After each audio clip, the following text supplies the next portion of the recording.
இந்த மகளிர் மாநாட்டை இவ்வளவு சிறப்பாக ஏற்பாடு செய்து அனைவரையும் வரவேற்று அமர்ந்திருக்கக்கூடிய மண்டல பொறுப்பாளரும் கரூர் மாவட்ட கழக செயலாளருமான அருமையான திரு செந்தில் பாலாஜி அவர்களே, அமைப்பு செயலாளர் அண்ணன் திரு RS பாரதி அவர்களே, மகளிர் அணி செயலாளர் அக்கா ஹெலன் டேவிட்சன் அவர்களே, மகளிர் தொண்டரணி செயலாளர் அக்கா நாமக்கல் ராணி அவர்களே, இணை அமைப்பு செயலாளர் அண்ணன் அன்பகம் கலை அவர்களே, கழக துணை அமைப்பு செயலாளர்கள் அண்ணன் ஆஸ்டின் அவர்களே, அண்ணன் தாயகம் கவி அவர்களே, அண்ணன் செல்வராஜ் உள்ளிட்ட வந்திருக்கக்கூடிய அனைத்து மாவட்ட கழக செயலாளர்களே, தலைமை நிலைய செயலாளர் அண்ணன் துறைமுகம் காஜா அவர்களே, சிறப்புரையாற்றிய அக்கா அருள்மொழி அவர்களே, அக்கா விஜயா தாயன்பன் அவர்களே, மகளிர் அணி மகளிர் தொண்டரணி இணை செயலாளர்கள் அக்கா குமரி விஜயகுமார் அவர்களே, சட்டமன்ற உறுப்பினர் சகோதரி தமிழரசி ரவிக்குமார் அவர்களே, துணை செயலாளர்கள் மாண்புமிகு அமைச்சர் அக்கா கயல்விழி செல்வராஜ் அவர்களே, அக்கா பவானி ராஜேந்திரன் அவர்களே, அக்கா அங்கையர்கண்ணி அவர்களே, அக்கா சத்யா பழனிக்குமார் அவர்களே, சகோதரி ரேகா பிரியதர்ஷினி அவர்களே, சகோதரி விஜிலா சத்யானந்த் அவர்களே, சகோதரி மாலதி நாகராஜ் அவர்களே, மகளிர் அணியைச் சேர்ந்த சேலம் சுஜாதா அவர்களே, சட்டமன்ற உறுப்பினர் சகோதரி அமுலு அவர்களே, அக்கா மாலதி நாராயணசாமி அவர்களே, அக்கா தேன்மொழி அவர்களே, சகோதரி உமா மகேஸ்வர் அவர்களே, சகோதரி ஜெஸ்ஸி பொன்ராணி அவர்களே, சமூக வலைதள மாநில பொறுப்பாளர்கள் சகோதரி யாழினி, சகோதரி ரத்னா லோகேஸ்வரன், சகோதரி ரியா அவர்களே, அக்கா காரல் மார்க்ஸ் அவர்களே, அக்கா காயத்ரி சீனிவாசன் அவர்களே, அக்கா மலர் மரகதம் அவர்களே, ஈரோடு மாநகர மகளிர் அணி அமைப்பாளர் சகோதரி அனிச்சம் கனிமொழி அவர்களே, வந்திருக்கக்கூடிய அனைத்து அணிகளுடைய நிர்வாகிகளே, கழக இளைஞர் அணியுடைய துணை செயலாளரும் நாடாளுமன்ற உறுப்பினருமான சகோதரர் பிரகாஷ் அவர்களே, அனைத்து நாடாளுமன்ற சட்டமன்ற உறுப்பினர்களே, உள்ளாட்சி அமைப்புகளுடைய பிரதிநிதிகளே, இந்த மாநாட்டுடைய வெற்றிக்காக உழைத்த மேற்கு மண்டலத்தைச் சேர்ந்த அனைத்து கழகத்துடைய அனைத்து நிர்வாகிகளே, கழகத்துடைய மூத்த முன்னோடிகளே, வந்திருக்கக்கூடிய அனைத்து தாய்மார்களே, அக்காக்களே, சகோதரிகளே, தங்கைகளே, முத்தமிழர் டாக்டர் கலைஞருடைய உயிரினும் மேலான அன்பு உடன்பிறப்புகளே, அத்தனை பேருக்கு முதலுடைய வணக்கத்தை தெரிவித்துக் கொள்கின்றேன்.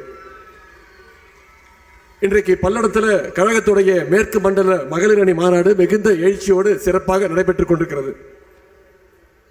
நம்முடைய தலைவருடைய வழிகாட்டுதலின்படி இந்த மாநாட்டை இவ்வளவு சிறப்பாக ஏற்பாடு செய்திருக்கக்கூடிய அண்ணன் செந்தில் பாலாஜி அவர்களுக்கும், இந்த மாநாட்டிற்கு தலைமை பொறுப்பேற்றிருக்கக்கூடிய கழகத்துடைய துணை பொதுச் செயலாளர் அத்தை கனிமொழி கருணாநிதி அவர்களுக்கும் முதல்ல என்னுடைய பாராட்டுக்களையும் வாழ்த்துக்களையும் நான் தெரிவித்துக் கொள்கின்றேன். கடந்த 14ஆம் தேதி திருவண்ணாமலையில் தலைவருடைய கட்டளையின் பேரில் இளைஞர் அணி நிர்வாகிகள், அது வடக்கு மண்டல நிர்வாகிகள் சந்திப்பு கூட்டத்தை 14ஆம் திருவண்ணாமலையில் வெற்றிகரமாக நடத்தி காட்டினோம். கிட்டத்தட்ட 1,30,000 இளைஞர் அணி நிர்வாகிகள் அந்த சந்திப்பு கூட்டத்தில் கலந்து கொண்டு ஒரு மாநாடு போல அந்த நிகழ்ச்சி நடந்தது. அந்த எழுச்சியை பார்த்து இளைஞர்கள் நம்முடைய திராவிட முன்னேற்ற கழகத்தில் எந்த அளவுக்கு ஈடுபாடோடு வந்திருக்கிறாங்க அந்த எழுச்சியை பார்த்து, அந்த மக்கள் கடலை பார்த்து, இளைஞர் கடலை பார்த்து ஒரு 10 நாட்கள் சங்கி கூட்டமோ அடிமை கூட்டமோ புலம்பிக்கிட்டே இருந்தது. இன்னைக்கு பல்லடத்தில் கூடியிருக்கக்கூடிய இந்த கடல் போல் கூடியிருக்கக்கூடிய நம்முடைய மகளிர் கூட்டத்தை, இந்த மாநாட்டை பார்த்தாங்கன்னா அந்த சங்கி கூட்டமோ அடிமை கூட்டமோ அடுத்த 10 நாளுக்கு நிச்சயமா தூங்க போறது இல்லை.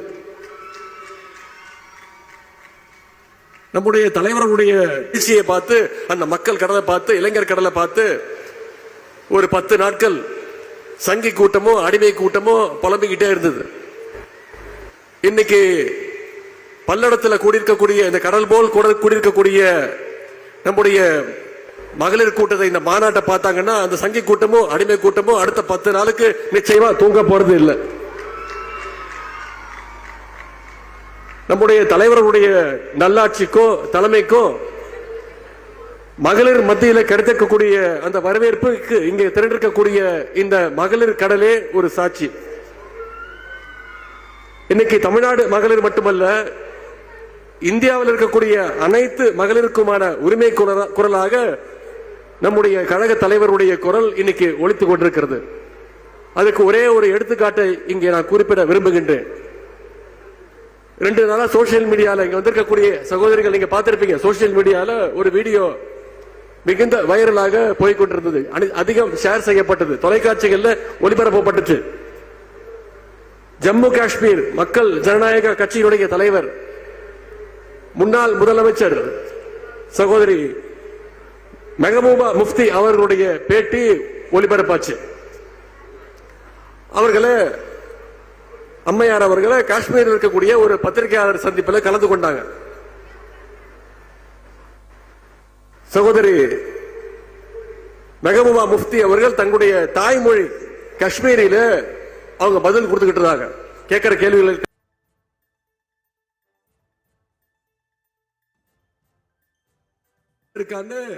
பத்திரிகையாளர் பார்த்து முன்னாள் முதலமைச்சர் அவர்கள் கேட்டிருக்கிறாங்க. மொழி உரிமை, மாநில உரிமை, பெண் உரிமைன்னு வந்துருச்சுன்னா காஷ்மீரில் இருக்கவங்க கூட தமிழ்நாட்டில் இருக்கக்கூடிய நம்முடைய முதலமைச்சருடைய பேர் தான் முதல்ல ஞாபகத்துக்கு வரும். அப்படிப்பட்ட தலைவரை நாம பெற்றிருக்கிறோம். இன்னைக்கு ஒரு காலத்தில் கேரளாவுடைய வைக்கத்தில் கோயில் தெருக்கல்ல ஒடுக்கப்பட்ட மக்கள் நடப்பதற்கு அனுமதி கிடையாது. அப்படிப்பட்ட ஒரு நிலைதான் இருந்துச்சு. கிட்டத்தட்ட 101 ஆண்டுகளுக்கு முன்பு 1924ஆம் ஆண்டு கேரளாவுடைய வைக்கத்துல கோயில் தெருக்கல்ல ஒடுக்கப்பட்ட மக்கள் நடப்பதற்கு அனுமதி கிடையாது. அப்படிப்பட்ட ஒரு நிலைதான் இருந்துச்சு. கிட்டத்தட்ட 101 ஆண்டுகளுக்கு முன்பு 1924ஆம் ஆண்டு அந்த கொடுமையை எதிர்த்து போராடினவர் தான் தந்தை பெரியார் அவர்கள். அப்பொழுது அவர் கைது செய்யப்பட்டார். அந்த போராட்டத்தை முடக்கிறதுக்காக தந்தை பெரியார் அவர்களை கைது செஞ்சாங்க. பெரியாரை கைது செஞ்சுட்டா அந்த போராட்டம் நீர்த்து போயிடுன்னு அப்ப இருந்த அரசாங்கம் நம்பிச்சு. ஆனா பெரியாரை கைது செய்த உடனே அந்த போராட்டத்தை தந்தை பெரியாருடைய மனைவி அன்னை நாகம்மையார் அவர்கள் கையில் எடுத்து அதை வெற்றிகரமா நடத்தி காட்டினாங்க. இப்படி திராவிட இயக்கத்துடைய தொடக்கம் முதலே இந்த இயக்கத்திற்காக ஏராளமான மகளிர் தங்களுடைய வாழ்வை அர்ப்பணிச்சிருக்கிறாங்க, உழைச்சிருக்கிறாங்க. அத்தகைய பெருமை மிகு மகளிருடைய தொடர்ச்சியாகத்தான் இங்க வந்திருக்கக்கூடிய அத்தனை சகோதரிகள் உங்க அத்தனை பேரையும் நான் பார்க்கிறேன். இன்னும் சொல்ல போனா தந்தை பெரியாருக்கு அவருடைய தந்தை பெரியாருங்கிற பேரை பட்டத்தை பெற்றுக் கொடுத்தது வச்சது இங்க வந்திருக்கக்கூடிய மகளிர் தான்.